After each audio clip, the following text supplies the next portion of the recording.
Bueno, buenas tardes, buenas noches a todos, ¿cómo están? Bienvenidos a lamentablemente, a nuestro último encuentro, ¿sí? Hubiese estado bueno continuar con esto por más tiempo, por lo menos desde mi punto de vista. Es nuestro último encuentro de programación y control de la producción. En este caso, verán que estoy en un lugar distinto a donde generalmente hago las videoconferencias. Esto es porque estoy en la consultora Human Work. Estoy aquí con Sabina Fanucci.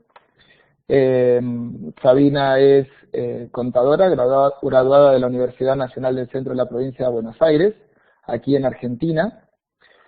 Sabina es especialista en recursos humanos, ha trabajado en empresas multinacionales, ha trabajado en empresas locales también, por lo tanto tiene una visión completa de lo que es la cultura organizacional.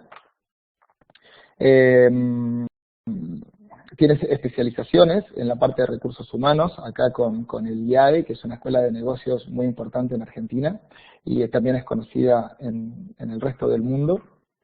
Ella es coach ontológica y coach de equipos outdoor con doble certificación internacional y además, bueno, es socia fundadora de esta consultora Human Work. Y bueno, como vive en la misma ciudad en la que vivo yo, qué mejor estar juntos y espero que eso pueda beneficiar lo que es la conexión y lo que es también el desarrollo de este webinar. Así que, como la tengo aquí enfrente, Sabina, te agradezco tu disponibilidad, tu buena onda y bueno, espero que este webinar sea del agrado de todos porque es un tema que venimos trabajando durante toda la asignatura, que se trata de llevar esta teoría a la práctica, ¿no? Y lidiar con el cambio de cultura dentro de una organización. Así que bueno, Sabina, te dejo en manos de este lindo aula y bueno, te agradezco por estar acá. Yo voy sacando mi audio y el video porque estamos con una única conexión, así que si se cae tengan paciencia.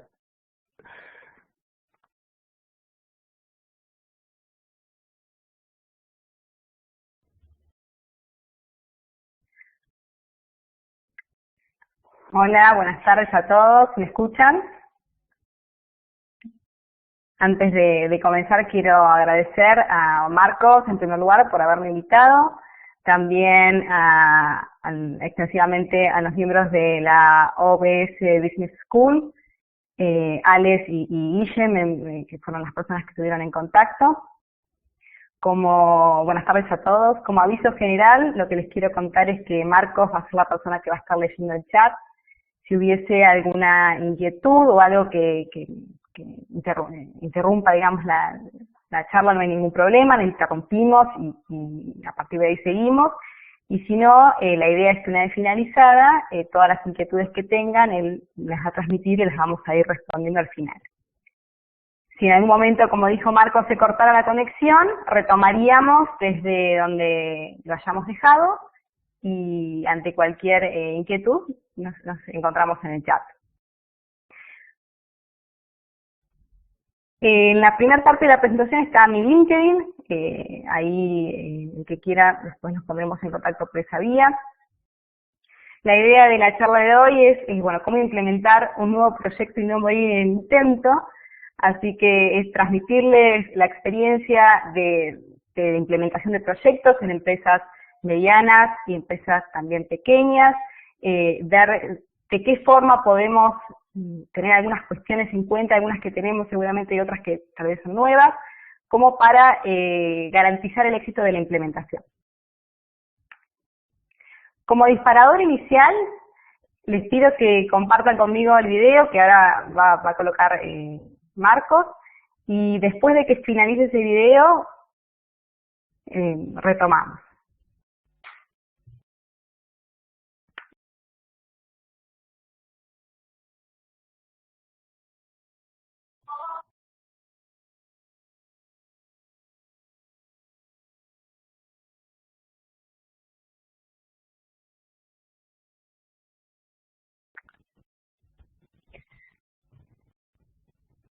Bien, este video en realidad son las fotos de un libro que se llama Zoom, de Svan Banjai, que ahí tiene el autor en la presentación.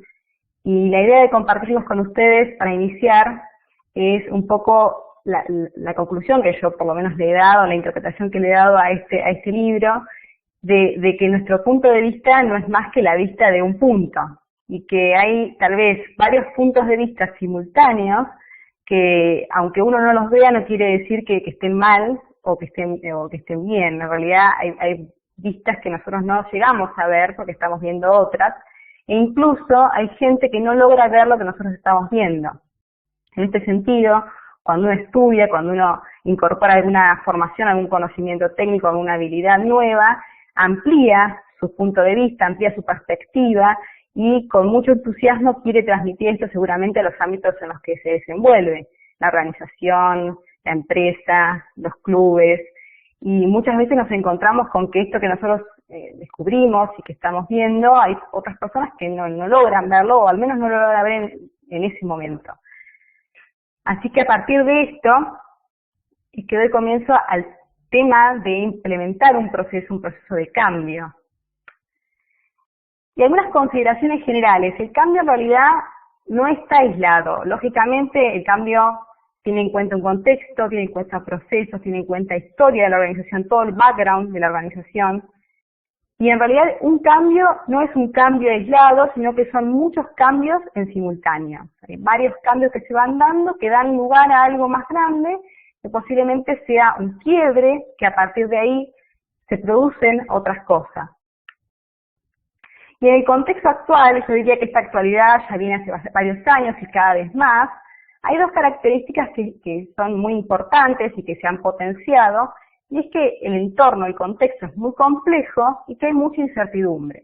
A medida que vamos descubriendo cosas que antes ni siquiera sabíamos que existían, esa complejidad se hace más grande, más amplia, y esa amplitud hace que cualquier implementación tenga variables nuevas, tenga variables que sean diferentes, tenga variables que tengamos que empezar a considerar. En cada ámbito en el que ustedes se desenvuelven, sabrán mejor que yo cuáles son esas variables.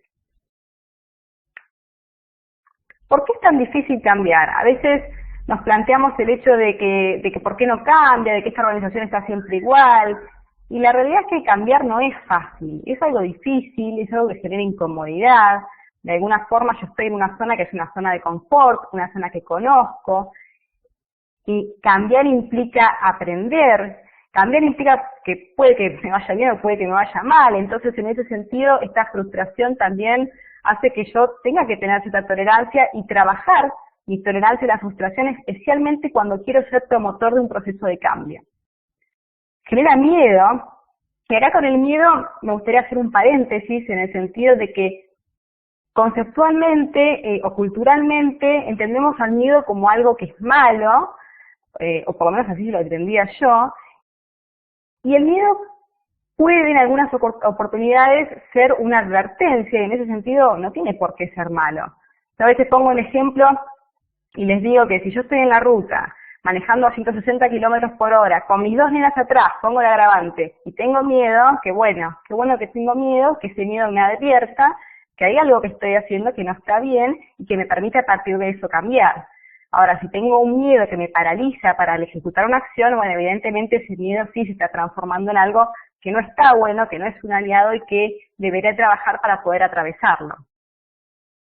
Por otro lado está la lentitud, el hecho de que tengo que pensar. Hay muchas cosas que nosotros hacemos, especialmente en el ámbito organizacional, que ya están como en un automático, en un piloto automático. Entonces, yo me levanto, sé que esto sale así, sé que esto, si lo hago de esta manera, lo más probable es que me vaya bien.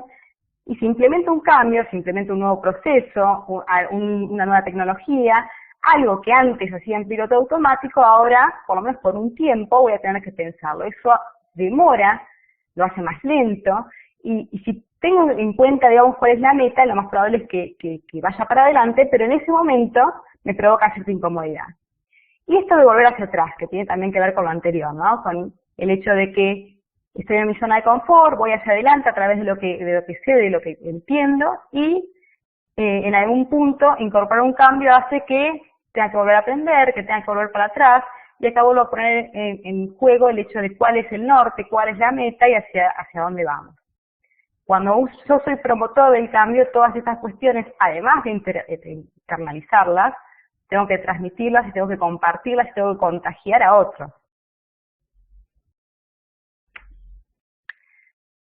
Hay varias etapas en los procesos de implementación del cambio, pero hay una que es fundamental, que es el diagnóstico.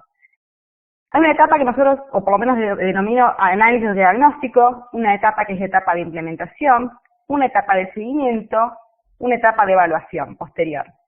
La gran mayoría de los problemas que surgen en la implementación pudieron ser detectados si el análisis o el diagnóstico hubiese sido mejor realizado, hubiese estado mejor planeado. O sea que hay un 74% de fracasos, este estudio es norteamericano, medido en la implementación, que pudo haberse detectado en la etapa previa. Con lo cual, realizar un análisis y un diagnóstico considerando muchas variables, incluso compartirlo con otras personas, hace que este punto de vista se amplíe, que cuanto más veo de este panorama, menos riesgo tengo a la hora de la implementación. ¿Qué reacciones hay, ¿no? Cuando nosotros queremos implementar algún proceso? Tenemos que tener en cuenta dónde, tenemos que tener en cuenta la cultura, depende de las personas, lógicamente, depende cuál sea la historia de esa organización, por qué cosas ha atravesado. Cuando yo quiero implementar un proceso de cambio, cuando quiero realizar algo distinto en una organización, hay personas que lo aceptan directamente, que lo aceptan abiertamente, que se contagian con la idea. Hay personas para las cuales el proceso es indiferente, se mantienen en el medio, les da lo mismo, o pareciera al menos que les da lo mismo, o no transmiten algo distinto. Hay personas que oponen resistencia. Tenemos dos polos bien marcados y bien detectables: las personas que nos acompañan, que aceptan, promueven incluso, las personas que se resisten, que traban, que ponen frenos a los cambios. Si nosotros los medimos como en dos variables, ¿no?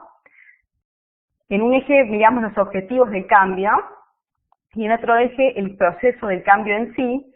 Si el objetivo y el proceso está digamos, positivo, estamos de acuerdo tanto con el objetivo como con el proceso. Y las personas que se encuentren ahí van a ser promotoras o van a acompañar este cambio.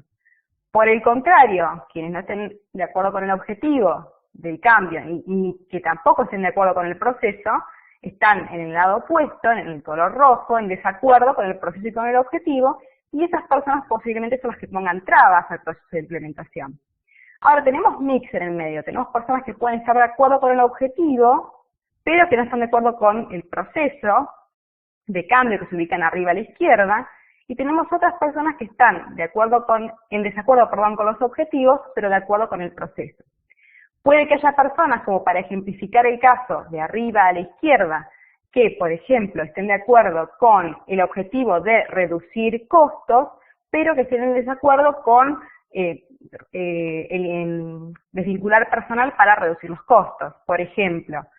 Y en contraposición hay algunas personas que, por ejemplo, están de acuerdo con el proceso. Vamos a suponer que una empresa desea incorporar tecnología y demás, y que quiere a su vez asumir o tener más productos dentro de su variable de ofertas, y puede que las personas estén de acuerdo con la incorporación de tecnología y no con diversificar los productos, con lo cual están de acuerdo con el proceso de tecnificación y de ser más ágiles, pero no con el hecho de incorporar nuevos productos a su negocio. Y en esta variable tenemos la mayoría de las personas. Reaccionan de manera diferente. Algunos reaccionan en función de sus propios intereses, los propios intereses están en principio, los intereses del grupo cercano, y después con lo que sienten, con lo que piensan, con sus valores. Ante estas reacciones distintas, hay herramientas diferentes que se pueden utilizar para ir contagiando a las personas y que se sumen a este proceso. Obviamente con los que están en positivo, los que están en verde arriba a la derecha, la idea es darles reconocimiento, destacar su acompañamiento y hacer algunas acciones que el resto vea para que impliquen un contagio. Por el contrario, tenemos a los que están en desacuerdo con el objetivo y en desacuerdo con el proceso, ¿no? Abajo a la izquierda, en rojo, entonces ahí tenemos qué podemos hacer, podemos persuadirlos, podemos negociar, o incluso podemos aceptar que sea el costo del cambio. En un ratito vamos a ver un poquito más esto en profundidad, pero puede que, o sea, los procesos del cambio tienen consecuencias y puede que una consecuencia sea que alguna persona quede fuera del proceso, que no se adapte, que no nos acompañe. Con los que están de acuerdo con los objetivos, pero en desacuerdo con el proceso, se puede plantear alguna herramienta de gestión, ver de qué forma se puede estandarizar, de qué forma se puede planear para que esas personas nos muestren qué es lo que no están de acuerdo con el proceso y ver si hay algo de lo que dicen que se pueda flexibilizar o de qué forma nosotros los vamos persuadiendo también para que nos acompañen sabiendo que el objetivo lo tienen en mente. Y los que están de acuerdo con el proceso, pero no con los objetivos, la idea es utilizar técnicas que están relacionadas con el coaching, escucharlos, ver qué tienen ellos para decirnos, realizar conversaciones, hacer una integración para ver si lo que tienen para decir realmente, como decía recién, suma, si puedo flexibilizar mi proceso de cambio, si puedo hacer algo diferente. La resistencia al cambio se produce por varias cuestiones. Lo desconocido, lógicamente, nos produce temor. Entonces, sentirnos seguros y tener un control sobre el cambio es una herramienta que nos puede mitigar el temor. Desconocemos la razón del cambio. Hay personas que no saben para qué se cambia, no ven la necesidad de cambio. Si yo soy un promotor del cambio y tengo la oportunidad, porque esto también es importante, tengo la oportunidad de comunicar lo que más pueda comunicar, lo que más luz pueda dar respecto del cambio, más personas seguramente empiecen a encontrar el sentido. Es real también que algunos procesos de cambio se dan en algunos contextos en los que uno no tiene la oportunidad de contar todo o de decir todo, de brindar mucha información. Incluso se dan procesos que son confidenciales, con lo cual hay que ir cuidando la información que se transmite y eso genera mucho más temor. En los procesos que son transparentes y abiertos, cuanto mejor comunique yo y más vías elija para comunicar, seguramente más personas se encuentren en el sentido y seguramente más personas vean este norte. Puede provocar el cambio pérdida de poder, y eso es una realidad. O sea, un ámbito que yo antes tal vez manejaba, un ámbito que antes yo dominaba de una forma, de repente se hace un ámbito distinto, es un ámbito nuevo, y hace que yo, que tenía algún cierto beneficio por ser la persona que más conocía de esto o lo que fuera, ese poder lo pierda. Algunas razones clásicas, un poco para repasar las razones por las cuales las personas nos resistimos en mayor o menor medida al cambio, porque podemos perder control, por la incertidumbre, por la sorpresa que nos genera o que nos puede generar algo dentro del cambio, la falta de confianza respecto de la información, eso que hablábamos recién, el podré hacerlo, o sea, replantearme mi capacidad para llevarlo adelante, los efectos colaterales que pueda tener cuando empiezo a analizar en qué otros aspectos puede afectar esta implementación o este cambio, empiezo también a generar algún tipo de resistencia, el hecho de que genera más trabajo. A veces un cambio tiene a largo plazo o a mediano plazo beneficios visibles, pero en el corto plazo demandan trabajo adicional, con lo cual puede que ese salir de la zona de confort actual haga que yo o lo dilate o me resista. Algunos resentimientos pasados, esto tiene que ver con la cultura organizacional, ver qué pasó antes en esta organización, ya lo quisieron hacer siempre, vinieron 3 personas a hacerlo y la verdad que no lo han podido implementar, o dicen que lo van a cambiar y siempre pasa lo mismo, con lo cual empezamos a descreer del proceso, el que tiene en sí el objetivo de promover el cambio tiene un adicional, digamos que es como atravesar todo este background cultural que provoca una resistencia que es razonable. Uno va arraigándose a su propia experiencia. Y algunas amenazas reales, porque hay que ser honestos y hay que ser sinceros, los cambios tienen amenazas que son reales, que uno tiene que tener en cuenta previa a su implementación en el diagnóstico y en el análisis, y esas amenazas que están latentes, como el contexto cambia y hay incertidumbre, puede que se acentúen. Entonces, ese miedo o ese temor puede hacer que esa amenaza frene un proceso de cambio. Hay causas también que son personales de las resistencias. Las personas tienen algunas resistencias porque no saben, algunas porque no pueden, u otras porque no quieren hacerlo, y cada una de ellas tiene una consecuencia que es directa. Las personas que no saben, para las personas que no saben, la estrategia es hacer una comunicación formal o una comunicación informal, si es que lo requieren, expresarles a esas personas de forma directa qué se espera, hacia dónde va, el norte, contarlos, hacerlos parte. Por lo general, cuando nosotros hacemos parte de un proceso a una persona, se compromete mucho más que si yo le digo lo que tiene que hacer, con lo cual él no sabe, puede tener aparejado eso, el hecho de que lo hago parte, lo hago que me acompañe en el proceso y no le digo lo que tiene que hacer, seguramente me acompañe.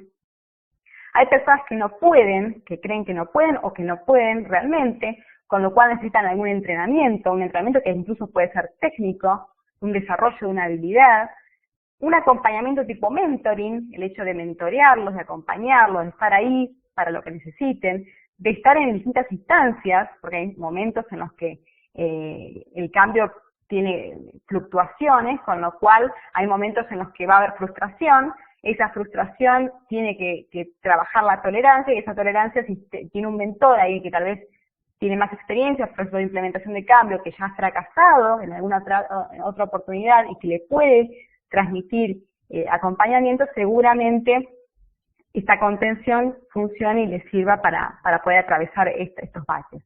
Y también proporcionar técnicas de reflexión. La técnica de reflexión ancla en muchas oportunidades aspectos relacionados con el aprendizaje. Entonces, a veces, aunque el cambio tenga algunos momentos que son fluctuantes y nos vaya mal dentro de la misma implementación, eso, si lo anclo como un aprendizaje, lo capitalizo para la parte que sigue.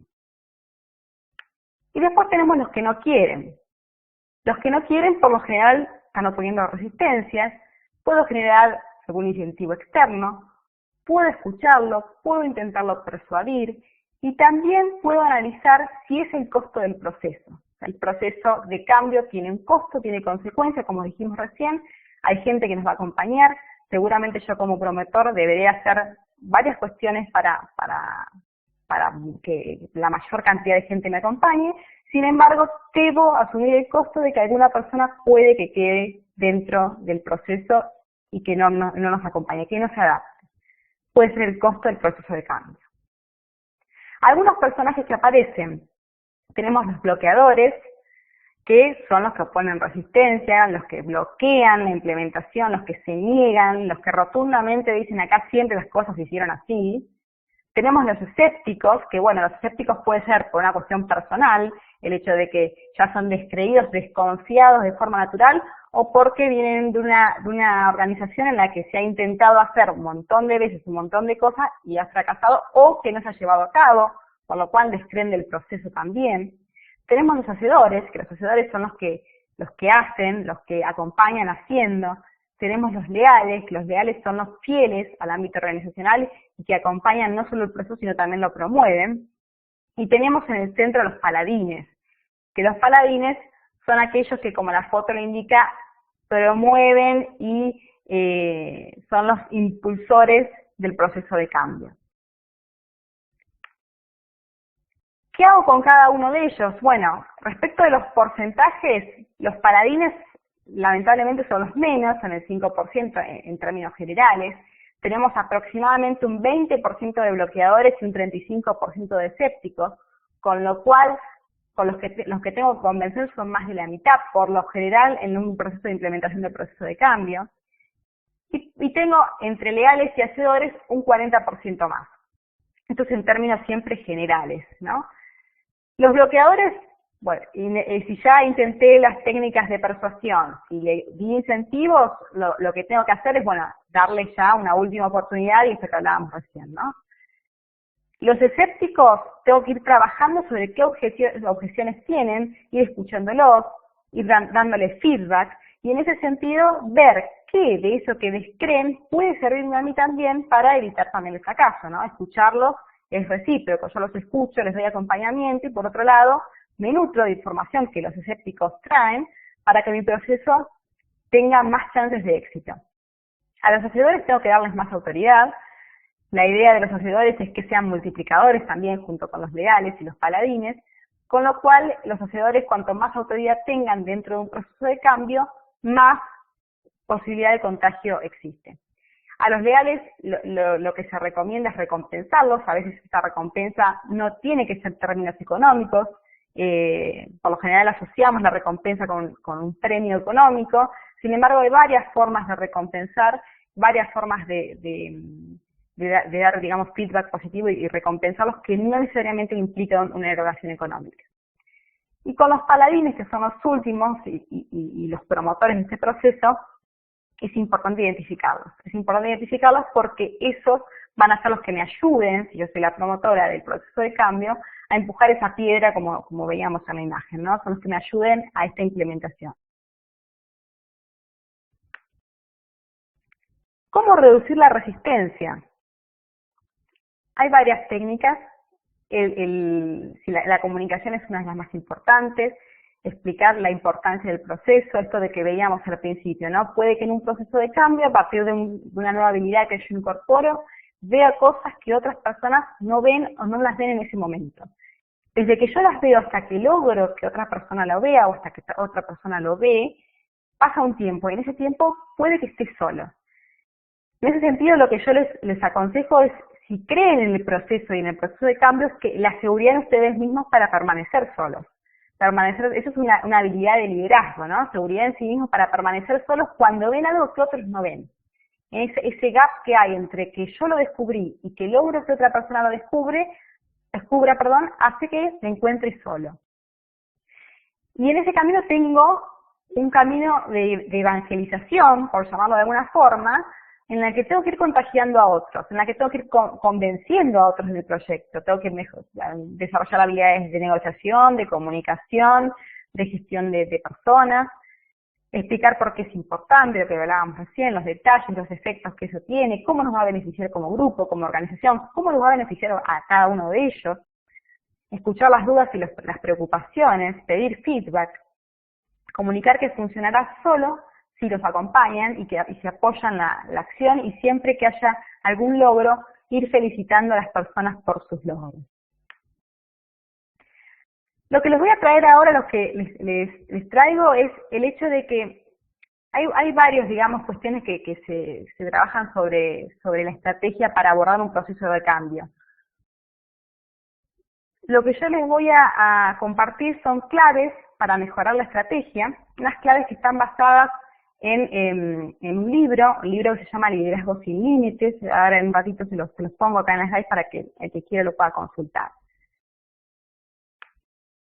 Los líderes exitosos ponen énfasis en las relaciones interpersonales. La naturaleza y la calidad de las conexiones entre las personas son más importantes que casi todo el resto de los factores. Así que lo que yo les propongo para mejorar la estrategia, especialmente cuando tiene que ver con la implementación de un proceso de cambio o cuando quieren traer algo nuevo de un aprendizaje que ustedes tienen a su organización, es pensar en clave política. Los políticos ponen énfasis en crear y cultivar redes de personas. Con esas redes de personas pueden contar, pueden trabajar, pueden comprometerse y pueden resolver conflictos.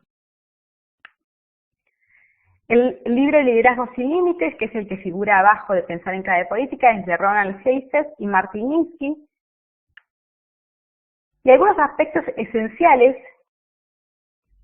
en el pensamiento político hablan sobre 6 claves, ¿no?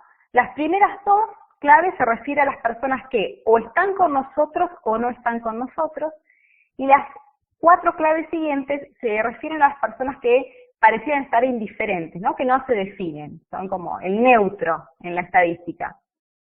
La primera clave habla de tratar de encontrar socios. La segunda clave habla de mantenerse cerca de la oposición. Y las 4 siguientes dicen: acepte su parte de responsabilidad en los hechos, reconozca sus pérdidas, dé ejemplo con su conducta y acepte las contingencias. Para presentar cada clave yo les voy a leer un disparador, que son disparadores que presenta este autor en el libro, y que a mí me ayudó mucho para poder encontrarle sentido y ver en una aplicación práctica la clave. Así que previo a contarles, digamos, la clave, les voy a contar el caso. Vamos con la primera. La primera se llama Trate de encontrar socios. Los casos yo los resumí un poquito, si después ven ustedes el libro son mucho más amplios, los resumí para que los podamos leer dentro del transcurso de esta webinar. Es el caso de Douglas Ivester. Incluso si a Ivester lo googlean, van a encontrar varios casos, varias notas de él porque es un ex Coca-Cola.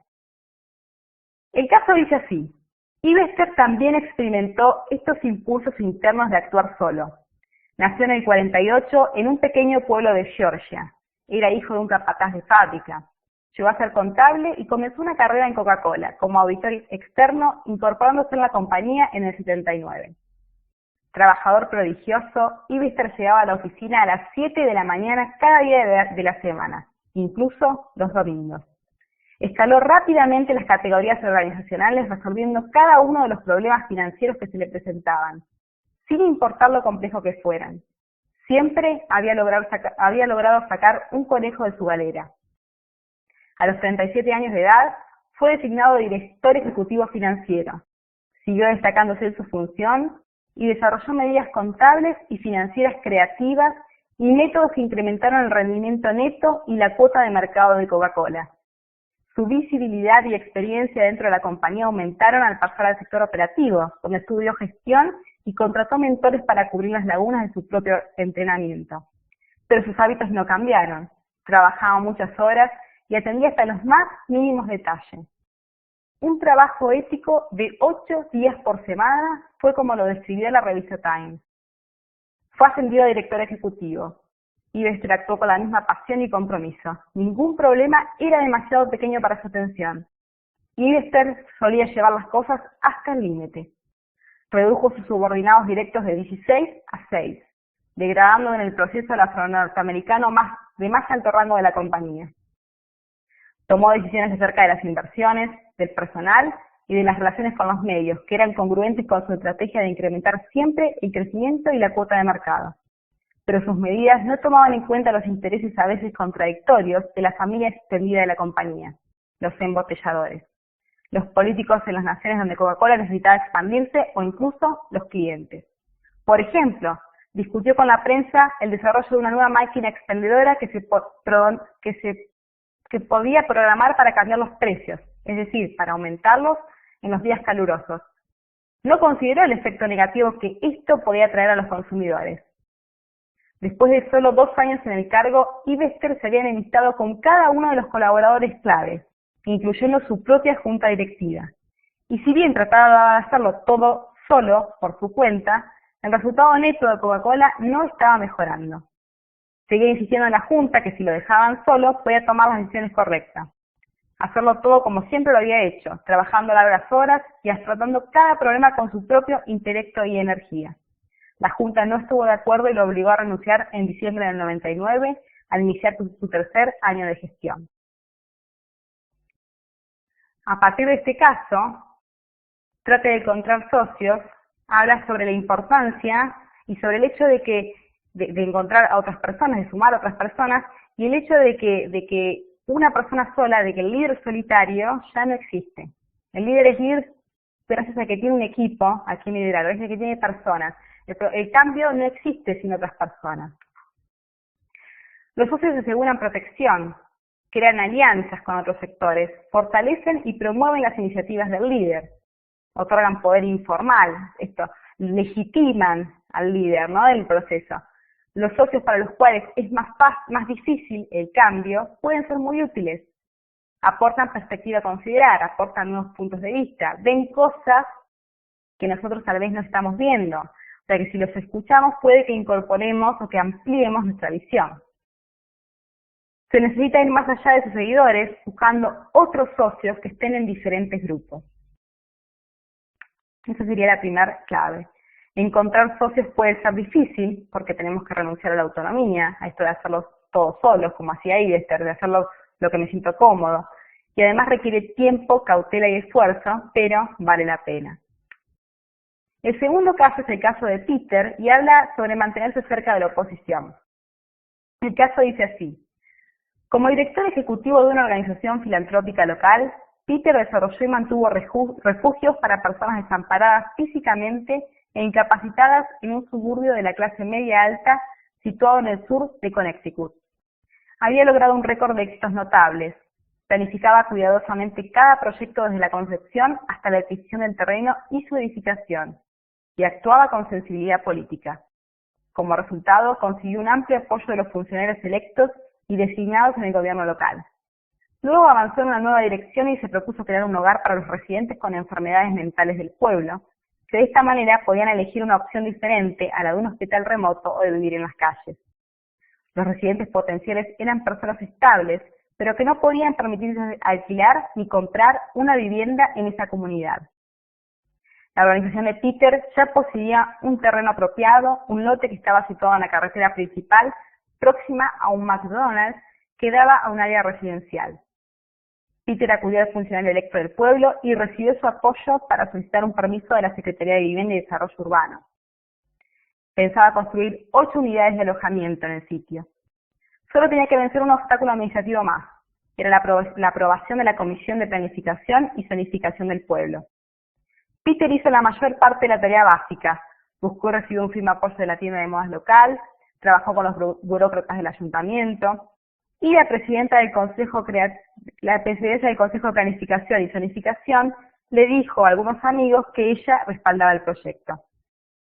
El arquitecto hizo un diseño creativo que se mostraba cómo se podía construir una vivienda que sea accesible, barata y atractiva, y Peter le notificó a los vecinos como lo requería la ley. Les envió una carta donde ahí mismo les comunicaba sus planes. El Consejo de Planificación se reunía mensualmente. Peter preparó todo para febrero, cuando el proyecto ya se había programado, pero el Consejo tuvo que postergar el debate hasta marzo porque la notificación pública se había enviado tarde y la comunidad no había recibido la comunicación con las semanas de anticipación requeridas. Solo se presentaron 2 residentes en la reunión de febrero y estaban muy insatisfechos con el plan. Peter se había negado a tener una reunión de vecinos porque sabía que eso iba a ser muy desagradable. Dijo que aborrecía las reuniones de vecinos iracundos. Entre febrero y marzo se reunió de mala gana con 2 vecinos y recuerda que estaban muy malhumorados. Pensaban que habíamos rebajado el valor de las propiedades y puesto en peligro a sus hijos. En la reunión de marzo, estas dos personas de febrero se habían convertido en un grupo enfurecido de 40. Cuando les tocó el turno de hablar, se opusieron clamorosa y enérgicamente al proyecto. Como recuerda Peter, decían que sus hijos ya no estarían a salvo yendo al McDonald's, que estábamos rebajando el valor de sus propiedades, destruyendo su única inversión, que el barrio ya era un vertedero, nos llamaron irresponsables, y uno de ellos mencionó a un individuo esquizofrénico que se había puesto a su familia en aprietos quitándose la ropa en público. El Consejo de Planificación rechazó el proyecto por 5 votos contra 2. Luego, tardíamente, Peter comenzó a reunirse con los vecinos. Envalentonados por la decisión del Consejo, censuraron duramente el proyecto con tanta hazaña como lo habían hecho en marzo, y con gran dolor para Peter. La lógica, los expertos externos, la política local y el apoyo cívico no sirvieron de mucho. Finalmente, después de varios incidentes lamentables, Peter retiró la propuesta y la organización empezó a buscar otro sitio. Al analizar retrospectivamente los hechos, Peter entendió cuál había sido su error. No contar inicialmente con los residentes del barrio, pero había reaccionado de una manera que era humana y comprensible. Pensaba que tenía suficiente poder y apoyo para abrirse camino y se estremecía ante la perspectiva de someterse a reuniones difíciles y contenciosas con personas que no compartían su visión. En este caso, en el caso de Peter, vemos un fin que parece interesante, un fin que parece noble, y un montón de cuestiones que Peter tuvo en cuenta. Ahora, el hecho de evitar invertir tiempo en una conversación difícil, evitar tener a la oposición, que en este caso está vista desde los vecinos que formaban parte de ese barrio, le costó el proyecto.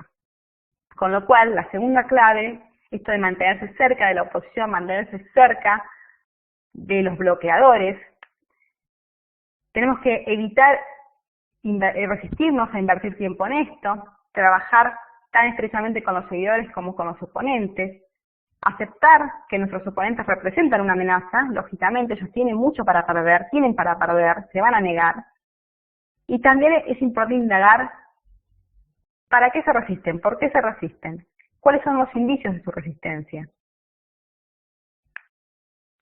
Las personas que más se oponen a lo que estamos intentando lograr son los que más pierden con el éxito. Por eso merecen mucha atención, por una cuestión de compasión, de táctica y de supervivencia.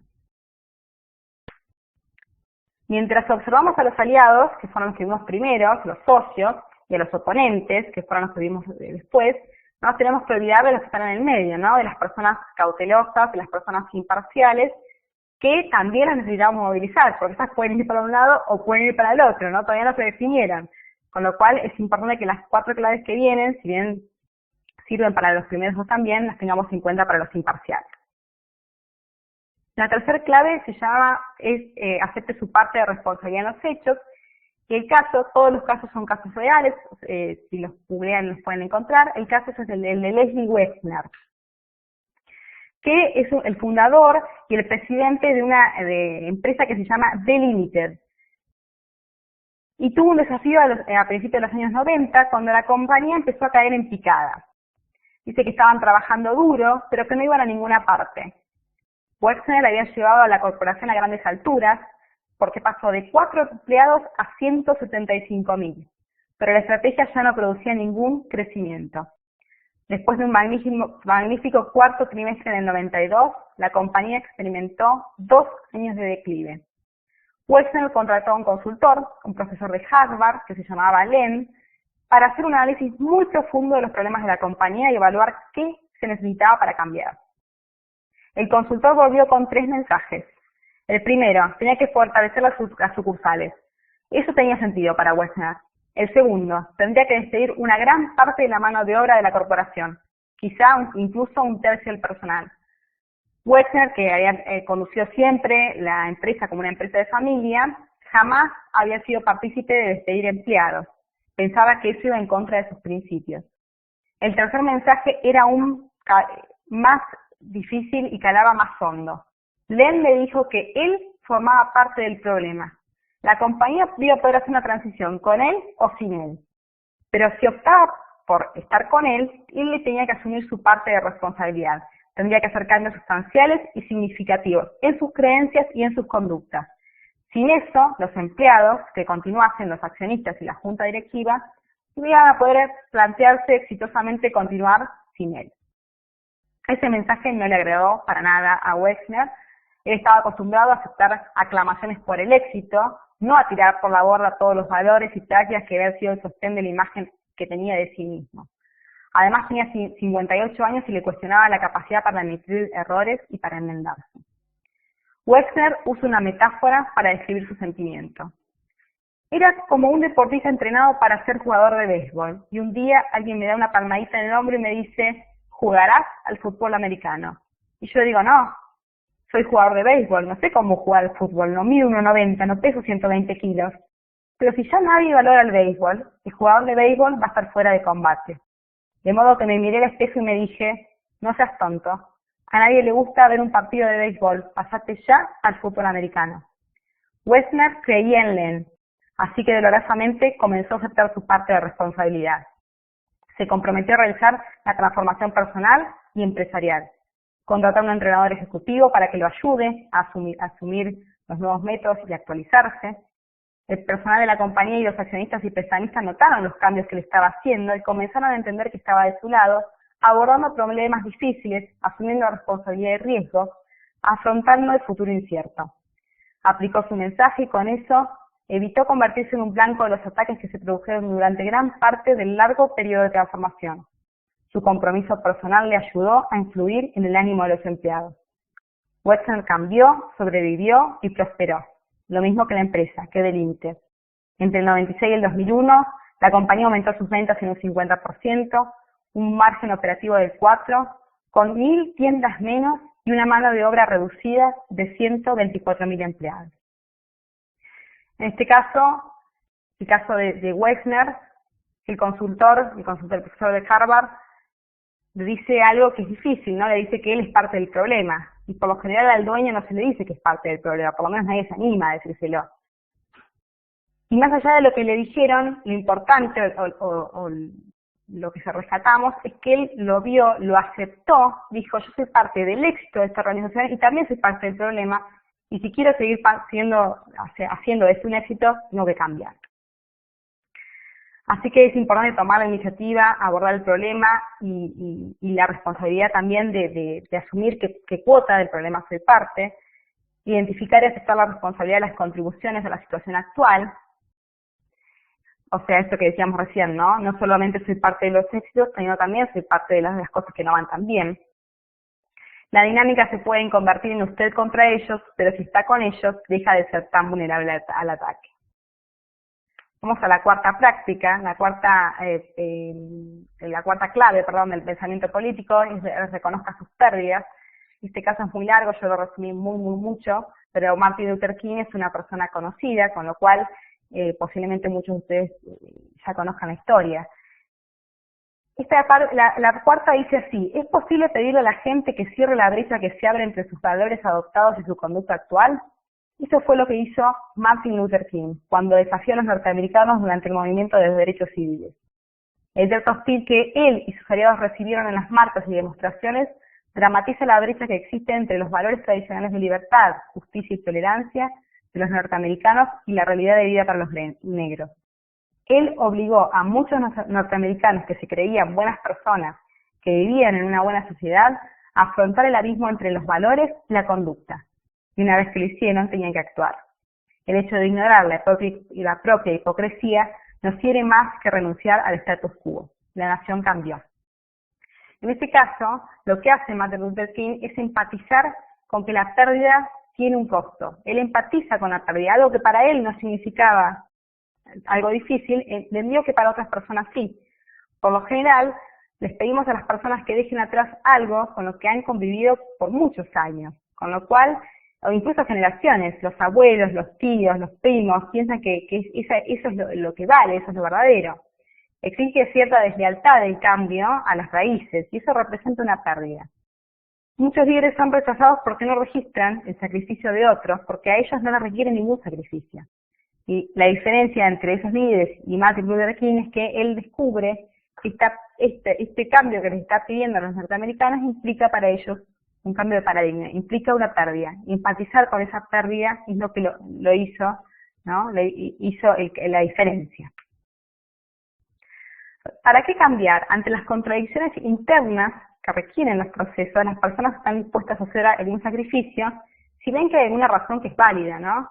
El líder debe mostrar cuál es la razón. El líder tiene la responsabilidad de mencionar y reconocer la pérdida misma, admitir que el cambio es difícil y tiene que comprenderlo. Vamos con la quinta, esta es la anteúltima. Y es el caso de Abraham, también es un caso real. La quinta es de ejemplo con su conducta. Abraham era el director ejecutivo de una planta química sumamente exitosa de Israel. Un día se produjo una explosión que terminó trágicamente con la vida de 2 de sus empleados. Se concentró en la acción, auxilió a la familia de los trabajadores fallecidos e investigó la causa del desastre. Rápidamente identificó la fuente del problema y tomó medidas para asegurarse de que eso no volviera a repetirse. Pero todo lo que hacía no era suficiente. Muchos de los mejores trabajadores tenían miedo de volver al trabajo, y muchos de los que volvieron trabajaban ineficazmente porque se sentían inseguros y atemorizados. Habían perdido la confianza en la seguridad de la fábrica y nada de lo que él les dijera los iba a tranquilizar. La productividad bajó, el futuro de la compañía era muy incierto. De mala gana, Abraham llegó a una decisión. Renunció como director y aceptó un puesto en la cadena de producción, exactamente en el lugar donde se produjo la explosión. Lentamente los trabajadores comenzaron a volver y la producción empezó a crecer. Finalmente la compañía superó el momento crítico y 10 años más tarde llegó a ser una de las compañías más grandes de Israel, mucho más rentable de lo que era antes del accidente. Ese directivo había comprendido que estaba pidiéndole a sus empleados hacer algo que parecía seguro para él, pero inseguro para ellos. Como él y los trabajadores veían la realidad de manera diferente, al principio les resultaba difícil apreciar la magnitud de su petición. como científico capacitado para servir a los intereses de la compañía, estaba convencido de que había construido una planta segura, pero ninguna evidencia lógica habría mitigado los temores de los empleados. Abraham debía hacerles saber que apreciaba el riesgo que les estaba pidiendo asumir, aun cuando creía que sus temores estaban infundados. Debía reconocer la pérdida que les estaba pidiendo aceptar. Era una pérdida de seguridad personal. Pero como sus temores eran tan profundos, el reconocimiento verbal no era suficiente. Él debía dar ejemplo con su conducta. En este caso, el caso de Abraham, bueno, Abraham es el cambio visiblemente, ¿no? Es el cambio dentro de su organización. Él provoca el cambio. La conducta que hace es ejemplar. Y es importante destacar que muchas veces la conducta ejemplar es más importante, lógicamente, que la conducta simbólica, y no debemos perder de lado que la conducta simbólica también la tenemos que cuidar. Los líderes deben asumir riesgos reales porque ellos le piden hacer a otros cosas que tienen que también estar dispuestos a hacer. Vamos con el último, con el caso de Marty, y se llama Acepte las contingencias.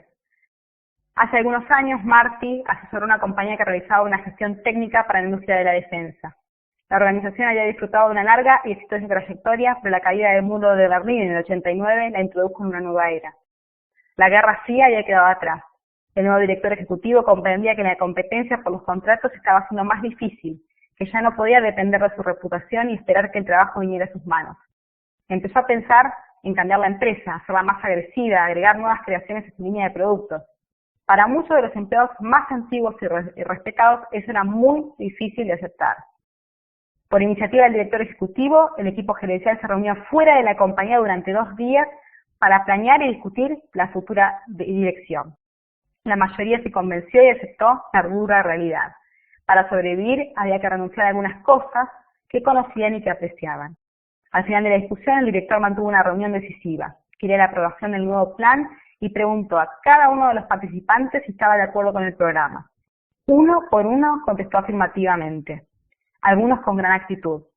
La persona que ocupaba el tercer puesto dentro de la organización se sentó cerca del final de la silla. Había trabajado en la organización durante más tiempo que todos los demás presentes. La sala estaba en silencio mientras todos aguardaban, pero el hombre no dijo nada.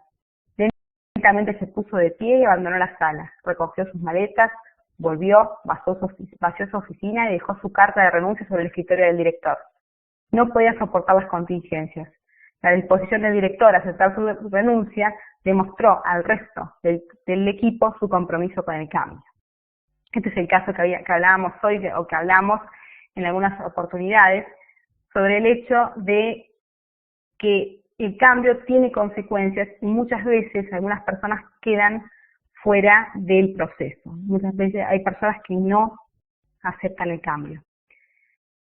Hay una visión que se denomina visión social. El cambio que es beneficioso para la organización en su conjunto puede que sea perjudicial para algunas personas en particular. Esto de favorecer a un grupo más que a algunas personas en particular, especialmente si hablamos de términos organizacionales.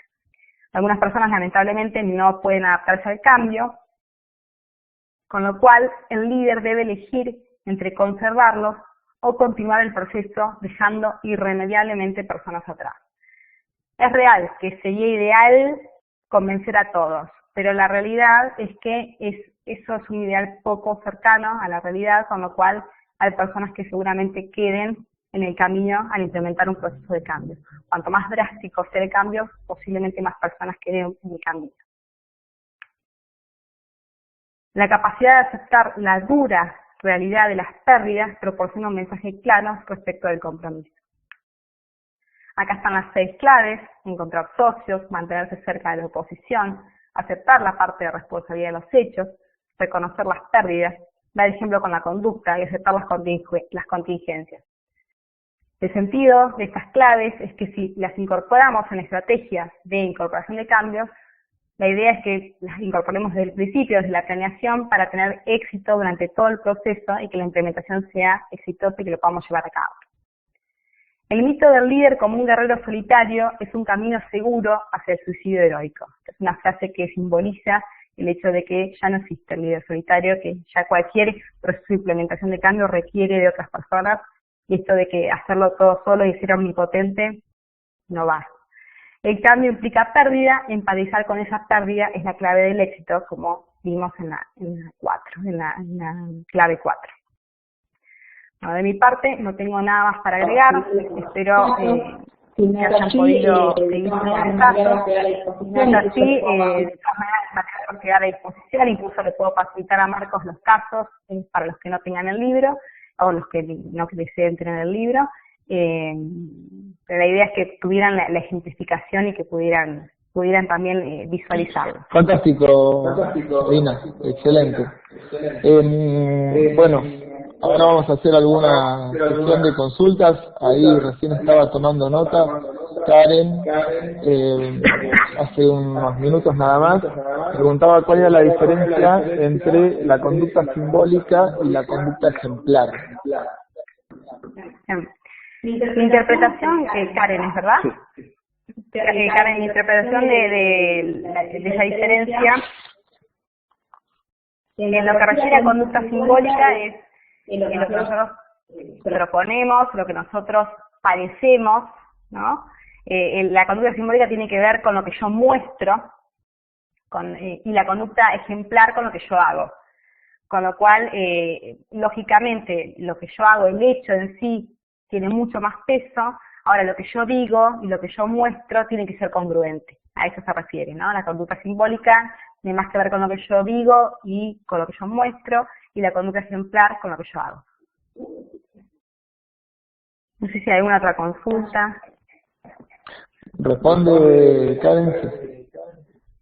Sí, yo les recomiendo que aprovechen a Sabina. Nosotros hemos tenido varios debates en donde el tema del cambio y de la implementación de esos cambios fue casi de manera corriente. Pero bueno, mientras que van pensando, yo tengo algunas consultas para hacerte. Si no te molesta, vamos a aprovechar, ya que incluso la tengo enfrente, así que me parece que es el momento. Me ha tocado hacer varias implementaciones y me sigue tocando hacer cambios en empresas, porque bueno, como todos saben, tengo una parte de mi corazón en la docencia y la otra parte en la industria, así que hago las dos cosas. En algún momento, como vos mismos comentás acá en tu ponencia, el cambio se pone difícil, ¿no? La verdad que a veces da la sensación que es mayor el porcentaje de los bloqueadores y de los escépticos, ¿sí?, que de los otros. Yo diría que cumple con Pareto, ¿no? 80-20. Al revés, 80 para atrás, 20 para adelante. Bueno, siempre me he preguntado, cuando uno hace el análisis de la implementación, si tenemos que estudiar los perfiles de las personas con las que trabajamos. Y me refiero hacia arriba, directores, ¿no?, pares, pero perfiles desde el punto de vista de cómo van a reaccionar, si van a ser los típicos bloqueadores o los típicos escépticos o los típicos defensores, ¿no? Si tenemos que hacer algún tipo de análisis de ese estilo antes de lanzar la implementación o antes de lanzar el cambio. En función de lo que dice Marcos, los bloqueadores hacen mucho ruido, entonces pesan más. No sé si son el 80, ahora que pesan como el 80 seguro, ¿no? Porque realmente la resistencia que hacen hace que por ahí mucho esfuerzo, mucho trabajo que uno hace en un grupo, estos bloqueadores de alguna forma lo vuelvan para atrás. Entonces es un ir y venir. En cambio fluctúa, ¿no? Es como la curva que yo por ahí en algún momento les dibujé. Y los bloqueadores, al hacer mucho ruido, también pueden contagiar a otros. Eso también es un riesgo, ¿no? De la misma forma que yo quiero que el paladín o que el leal contagie a otras personas, el bloqueador es una persona que hable que también puede contagiar a otras personas. Cuando uno diseña una estrategia de implementación de cambio, si tiene, digamos, si conoce el proceso, lo ideal es que conozca el lugar donde va a implementarlo. Eso forma parte del diagnóstico, el conocimiento de la cultura, el conocimiento de las personas. Y si logramos hacer un diagnóstico de perfil, que específicamente a lo que se refiere Marcos, uno puede anticipar el escenario. Eso lo que le sirve es a prepararte mejor, ¿no? A tener más herramientas. No es fácil, lógicamente, hacer un relevamiento de perfil, no es fácil diagnosticarlo, y también es difícil saber cómo van a reaccionar ante algo que es totalmente nuevo. Sin embargo, las conductas anteriores dan algún tipo de indicio y en función de eso está bueno el que tenga esa habilidad poder hacerlo previo, ¿no? Hacerlo en la etapa de investigación previa a la implementación, en la etapa de diagnóstico.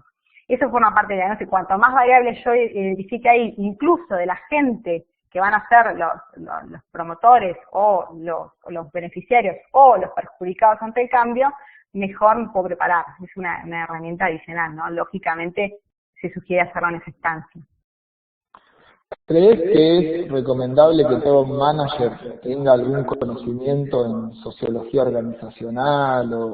Porque la verdad es que la mayoría de nosotros, porque me incluyo, somos bastante rígidos, ¿no? Venimos de carreras de ingeniería o carreras contables, y al momento de propiciar un cambio, y bueno, hacer un análisis de perfiles, digamos que no está en nuestra habilidad. El modelo mental. Exacto. ¿Vos recomendás que eso sea un complemento de la formación de un manager?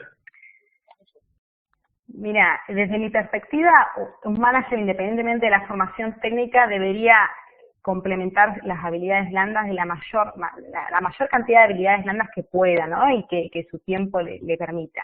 Y no simplemente a través de una formación, sino a través del ejercicio. Muchas veces uno complementa, digamos, una falencia que puede ser desde el punto de vista técnico con un acompañamiento, uno lo complementa con un mentoreo, uno lo complementa con un coaching. De todas maneras, cuanto un manager, medio que es su responsabilidad, ¿no? Ser más amplio en cuanto a su formación y poder incorporar habilidades blandas que les permitan, entre otras cosas, saber quiénes son las personas con las que trabaja, ¿no? Yo considero que es esencial. Es tan importante, digo yo, como las cuestiones técnicas. Perfecto, parte de lo que hemos hablado en algún debate, así que ya saben, todos hacer algún curso de psicología o sociología en las organizaciones. Ahí lo tenemos a Rafael, que consulta lo siguiente, dice, ¿qué se puede hacer si es la dirección la que está bloqueada para hacer cambios, sabiendo que es necesario hacerlos? ¿Cómo obraríamos? Suele suceder que desde la operación o desde niveles intermedios, acá tenemos muchísimos maestrandos que se van a llevar nuevas tecnologías o nuevos modelos de gestión a sus empresas. ¿Sí? Algunos fueron juzgados por la propia empresa hacer el curso, pero después tienen que implementar ese cambio, y ese cambio va contra, o sea, va desde abajo hacia arriba, ¿no? Entonces, ¿qué es lo que se puede hacer cuando los que bloquean, lamentablemente, forman parte de la dirección o son los dueños? Lo que pregunta Rafael.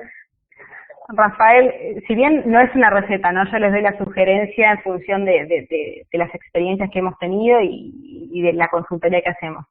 Es difícil decirle a un dueño, decirle a la dirección lo que tiene que hacer, ¿no? Es una tarea prácticamente imposible. Fíjense que acá cuando, en el caso de contratan al consultor de Harvard, si bien creía muchísimo esta persona en sus habilidades blandas, también se tuvo que enfrentar a algo difícil para él, ¿no?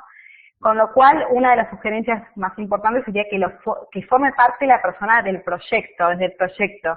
En el sentido de que si yo voy con un proyecto ya armado a presentarlo a la dirección y le digo yo lo que tiene que hacer, tengo menos chances de éxito de que si me siento previamente a la dirección, de que le pregunto cuáles son las necesidades o lo que ve para el futuro, y a partir de algo que traigo de eso que la persona ve, cuáles son, digamos, los desafíos futuros de la organización, podría ser una de las preguntas que yo le haga a los directores, a partir de un desafío futuro, proponer como respuesta esto que quiero implementar.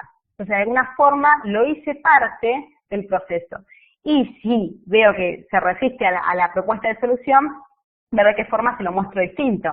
Si siempre lo voy mostrando de la misma manera, lo más probable es que resista. O sea que de alguna forma tengo que mostrárselo diferente, le puedo mostrar algún ejemplo, puedo averiguar a alguien que lo haya implementado antes e invitarlo a que lo conozca. O sea, ir buscando técnicas o tácticas que hayan sido distintas para ver si amplía o si ve lo que yo ya estoy viendo. O sea, evidentemente este director tiene posiblemente visión estratégica, visión de negocios, pero eso que yo estoy viendo no lo veo por ahora.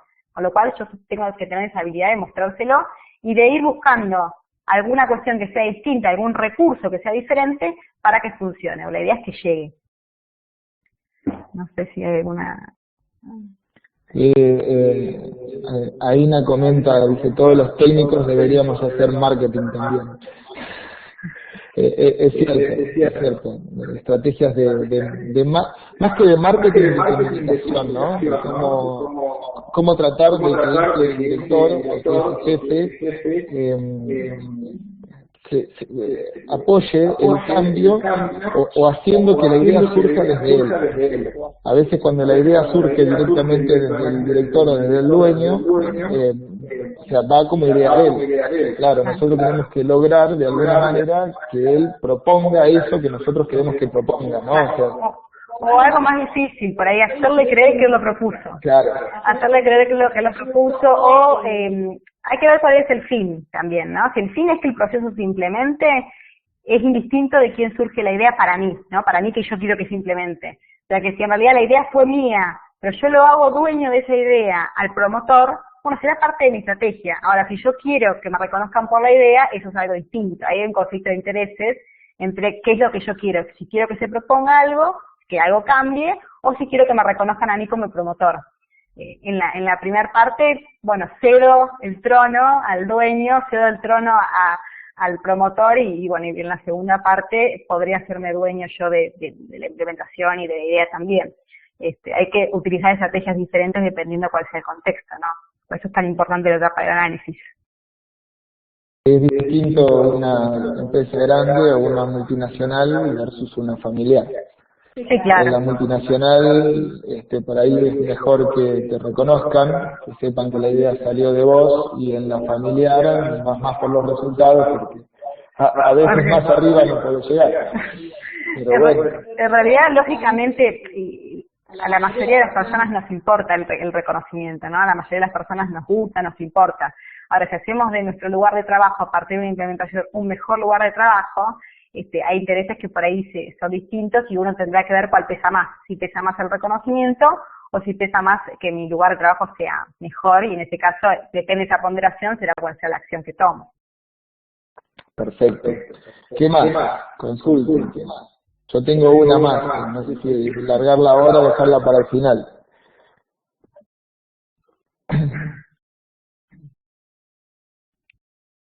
La pregunta tiene que ver con lo que mencionaste en el slide 11, que habla de, en ciertas situaciones, alguien puede perder, o sea, alguien queda fuera en el camino, ¿no? Hablamos de la desvinculación, el despido de alguien que se resiste. La pregunta es, a veces también está bueno mandar el mensaje, que vamos a cambiar. Tal cual. Esa desvinculación, o sea, matar al que menos hace daño, que hay algunas estrategias que alguna vez he leído de desvincular al que menos hace daño para mandar el mensaje. Eso vos, ¿cómo lo ves? Eso forzaría el cambio, pero generaría temor al mismo tiempo. O sea, sé que no es la mejor forma, pero también se hace. No sé vos, ¿cuál es tu opinión o tu sugerencia respecto de eso? Mira, en el último caso, en el caso de Marti, está claro el hecho de que como el promotor del cambio, si una persona realmente ponía resistencia, no estaba de acuerdo con el cambio, el desvincularlo también es transmitir un mensaje, ¿no? Entonces, aceptar una renuncia a veces no es desvincularlo, a veces aceptar una renuncia, transmite un mensaje de que yo voy por el cambio y no voy por el que resiste. Si de alguna forma apoyo al que resiste, tengo más chances de que otras personas también resistan. Entonces, de alguna forma, es esto de hacerse cargo de las contingencias, de las consecuencias, y si hay alguna persona que no nos va a acompañar, que también nos acompañó hasta ahora y fue espectacular y fantástico hasta ahora, y no nos va a acompañar en la parte que sigue, tomar esa decisión o aceptar esa decisión también promueve el cambio. Así que considero que con una visión de cambio en marcha es una decisión que hay que tomar. Perfecto. ¿Qué más? ¿Alguna otra consulta que les ha parecido?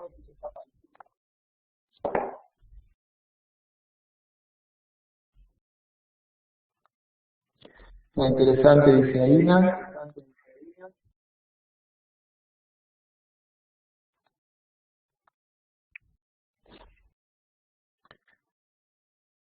Perfecto. Bueno, nos alegra que les haya gustado. Esperemos que les sirva también para el futuro y para implementar todo esto que están viendo acá en este máster. Y bueno, si no hay más consultas, Sabina, me resta agradecerte infinitamente por este tiempo y por este webinar y por compartir tus conocimientos. Y bueno, ahí ya esperemos que le pidas alguna resarcimiento económico a los autores del libro, porque ya vas a tener varias ventas ahí de este libro de Gran Libre. Así que bueno, Sabina, muchísimas gracias. Un placer haberte tenido en este webinar. Gracias a ustedes por la invitación, gracias a todos y bueno, a disposición. El libro no es mío lamentablemente, pero bueno, muy interesante, así que si alguien lo quiere tener, posiblemente le sea de utilidad. Así que gracias a todos por su atención y a Marcos por la invitación. Fantástico, muchas gracias. Damos por cerrado este webinar y bueno, nos seguimos viendo por unos días más ahí en los debates y en el foro. Bien, muchas gracias a todos. Adiós. Hasta luego.